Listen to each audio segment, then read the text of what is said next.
Oi, é fiel, eu sou a Thay e você é assinante do canal Nosso Futebol e seguidor da Central do Timão. Confere as últimas notícias do Corinthians aqui no Jornal da Central de hoje.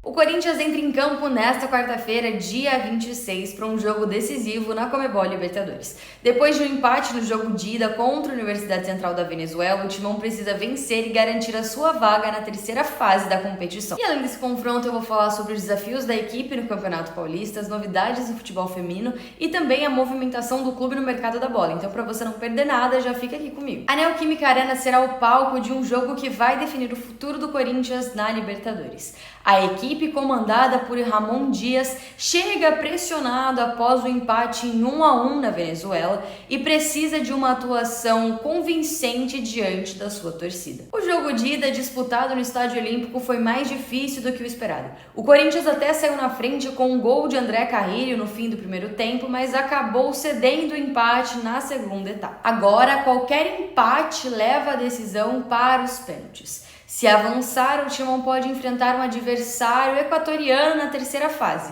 El Nacional ou Barcelona de Guayaquil. Os jogos dessa etapa estão marcados para acontecer entre os dias 5 e 12 de março. E no último domingo, o Corinthians enfrentou o Guarani pela última rodada da fase de grupos do Campeonato Paulista, empatando por 2-2. Com esse resultado, o Corinthians garantiu a melhor campanha geral do estadual, mas deixou dúvidas sobre a sua consistência defensiva. Na terça-feira, pela manhã, no CT Dr. Joaquim Gravo, os jogadores realizaram o último treinamento antes do próximo duelo, que é contra a Universidade Central.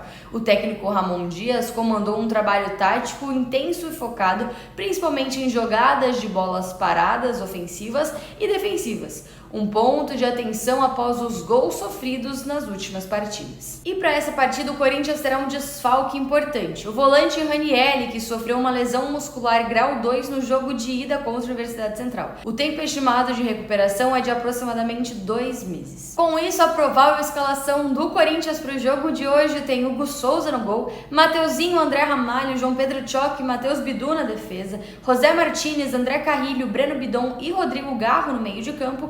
E no ataque, a dupla Memphis Depay e Yuri Alberto. Ranieri vinha sendo peça importante no meio-campo corintiano e a sua ausência pode exigir mais de Breno Bidon, que foi acionado na partida de ida e deve ganhar uma vaga entre os titulares. Universidade Central chega para o jogo embalado pelo empate na Venezuela e vê a chance de surpreender o Corinthians jogando em Itaquera. E agora, falando sobre o Campeonato Paulista, apesar da classificação com a melhor campanha geral, o Corinthians tem um ponto de preocupação na defesa. Em 12 partidas da fase de grupos do Paulistão, o time sofreu 13 gols, o segundo pior desempenho defensivo desde a criação do atual formato da competição. O pior ano foi em 2024, quando a equipe sequer avançou para o mata-mata e sofreu 14 gols na fase inicial. Já os melhores desempenhos foram registrados em 2018 e 2019, quando o Timão sofreu apenas 8 gols em 12 jogos. Por outro lado, o ataque está em alta. O Corinthians marcou 20 gols na primeira fase, sendo o melhor desempenho ofensivo da equipe na história recente do torneio.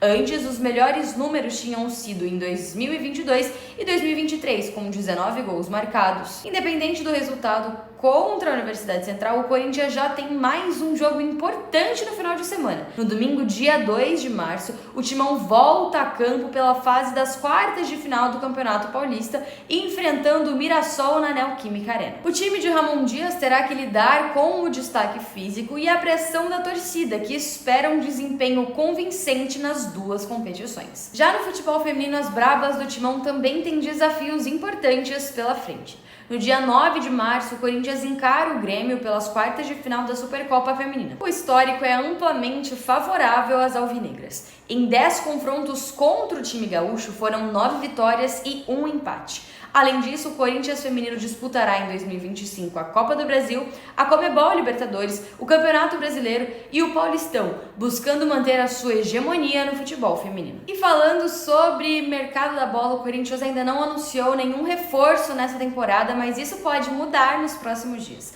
O lateral esquerdo Fabrício Anguilhéry, de 30 anos, está muito próximo de ser o primeiro reforço do clube em 2025.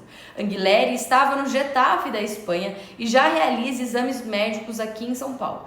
Caso seja aprovado, assinará um contrato de empréstimo por 1 ano com opção de compra. O jogador argentino se destacou no River Plate entre 2019 e 2022, período em que foi eleito o melhor lateral da Libertadores em 2019 e 2020. Ele também conquistou títulos importantes pelo clube argentino, como a Recopa Sul-Americana e o Campeonato Argentino. Atualmente, o Corinthians conta com Hugo, Matheus Bidu e Diego Palacios para a lateral esquerda, e a chegada de Anguilhéry pode aumentar a concorrência na posição, especialmente em um momento decisivo da temporada. E o Corinthians tem até sexta-feira, dia 28, para registrar o jogador no BID. Afinal, sexta-feira é o final da janela de transferência e também o prazo para trocas no Campeonato Paulista. Bom, são muitas decisões à vista para o Corinthians e agora é esperar para ver como o time se sairá no confronto contra a Universidade Central e acompanhar os próximos passos do clube no Paulistão. E você confere tudo isso seguindo a Central do Timão nas redes sociais, @Central do Timão, ou conferindo as notícias direto pelo nosso site centraldotimão.com.br. Eu vejo vocês amanhã, um grande abraço e vai Corinthians!